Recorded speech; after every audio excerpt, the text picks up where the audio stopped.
Hürmetli vatandaş, bugünkü leksiyalarımızı başlayımız.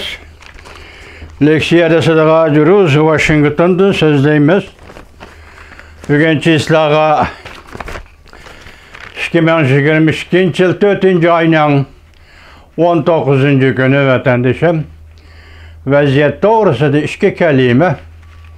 Tünügülleten Donbas, Ukrayna'nın Donbas rayonunda şiddet kuruş başlandı. Bugün maşan ahbarata karasam, muşu başlanış bilen hesap 24 saat içinde Rusya askerleri hücum kılgan orunda turup kalıp Ukrayna askerleri hücumga ötken gepni kıldı hazırla.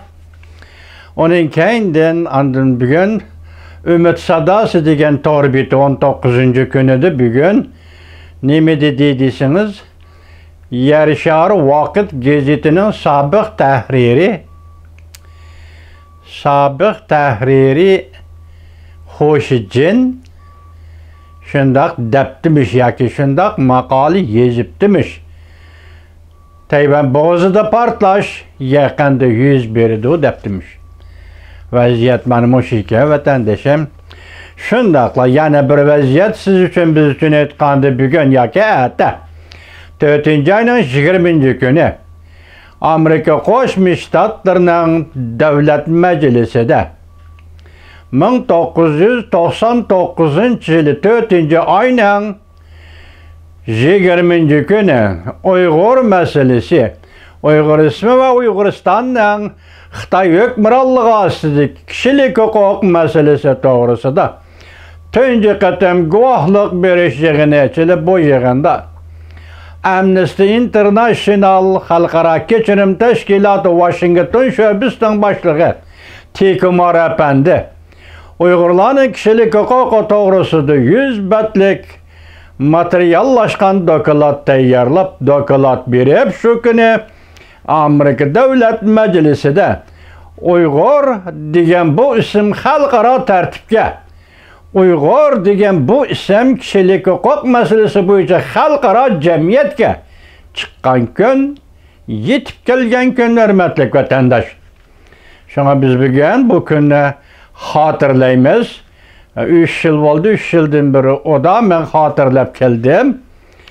Bir günü Uygur'mu oygunup, hakikaten tonup yetkende esa hatırlaydıgan günün şu işkelliğini bilgen de hatırlayışı mümkün. Bilmese Allah'a koyacak vatandaşlar. Şuna bugün birinci leksiyem bundak. Bugünkü islağa 2022 yıl 4. ayının 19. günü ete hatırlaş günü. Ben bugün başladım.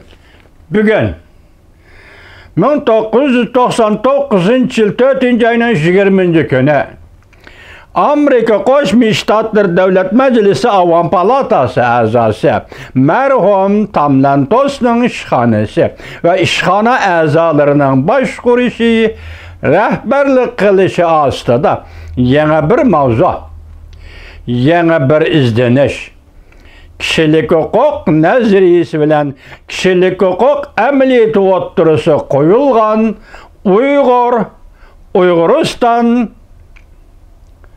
meselesi Devlet Meclisi'nin gün tertipkiye koyulgan bir günde. Umumi Keçirim Halkara Kişilik Hukuk Teşkilatı Washington Şöbüs'nün rehberi Tikumar Uygurların kişilik hukukları doğrusu da 100 betlik materyallaşkan dokulat tayarlap Avam Palatası ve Kengeş Palata azalarına Uygur degen isimni, Uygur degen milletini ve Uygur milletinin kişilik hukuk ve ahvalını insan balısıga has bulgan kişilik hukuk taleplerini tanıştırış bilen şerhilep ötken bir gündür. Huddu sabık devlet işler katibi Mike Pompeo körsetkendek 70 yıllık unutulup kalgan, taşınıp kalgan bu millet Uygurlar meselesini Amerika Koşmuş Ştatlarının taşkı siyasetiye elip kirgen bir günde. 1776 yılı 7. ayının 4.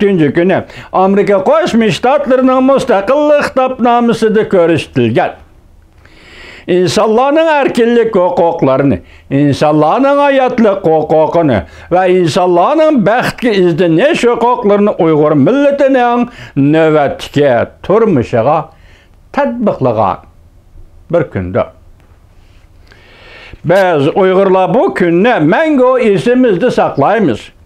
Bu günün kıymeti ve ulug'vorligi uchun Amerika xalqiga, Amerika Davlat Majlisi a'zolariga rahmat aytib, mushu kunni xotirlash munosabati bilan Uyg'uriston xalqini tabriklaymiz. Gegel qonun ve hukukni falsafaviy sharhilaganda erkinlik bilan birlashtirib sharhlaydi. Qonun bilan hukukni o'xshash darajada sharhlaydi. Erkinlik qonunning mohiyati deb sharhlaydi. Har qanday bekitish erkin irodaning bekitishi bo'lib hisoblanadi ekan, bu qonun deb ataladi. Şunlaşqa qonun bu aql ve idrakning erkinligidir. Şuna deydi Gegel, erkinlik bu iradening negizlik belgelemesidir. Demek insanda iradeli bo'ladi ekan, her bir insan erkin bo'ladi deganlikdir. Amerikaning mustaqillik kitobnomasidagi dal mushu ma'nodagi hukuklarımı bugünkü günde kişilik hukuk ve erkinlik doğrusidagi izlenişlerinin felsefi asası bo'lib xizmat qiladi. Erkinlik hukuki Xitoy qonunchiligida Uyg'urning irodasiga o'rin bormi? Erkinlik hukuki masalasida Xitoy qonunchiligida Uyg'urning irodasiga o'rin bormi? Şuna deymizki Xitoyning qonunchiligida Uyg'urning erkinligi bormi? Yo'q. Amerikaning urush davridagi prezidenti Roosevelt biz insoniyatning 4 turlik erkinligini asos qilgan bir dunyo qurishni umid qilamiz deb ko'rsatgan edi. O qaysilar? So'z iborani ifodalash erkinligi. Söz ibarını ifadalash erkinlik qarmaq bek asan görünüdü, bek asan eğitilidi vatandaşım. Söz ibara erkinliği əməliyyatı her bir şəxs, her bir milletinin mülkçülük hukuku meselesi. Sen de söz ibara erkinliği bol senin mülkçülük hukukun var. Sen de söz ibara erkinliği bol musun mülkçülük hukukun yok diye. Söz ibare erkinliği bu mülkçülük hukukuyla çemberçe bağlanan erkinliktir. İkinci, her bir şəxsinin özünün solu boyunca Allah'a itiqad qilish erkinliği. Üçüncü, namratlıqdan qutulish erkinliği. Dördüncü, vahimeden xalas bo'lish erkinliği. Den ibaret. 1999 yıl 4. ayının 20. günü Amerika Qo'shma Shtatlarının Davlat Majlisida merhum Tamlantos Şanısının rahbarligi ostida Uyg'ur degan ism dunyoga chiqdi. Uyg'uriston degan bu ism dunyoga chiqdi.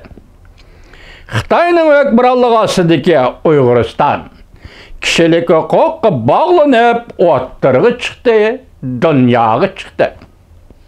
Biz bu kunda xotirlaymiz. Abadiy xotirlaymiz. Rahmat sana Amerika xalqi.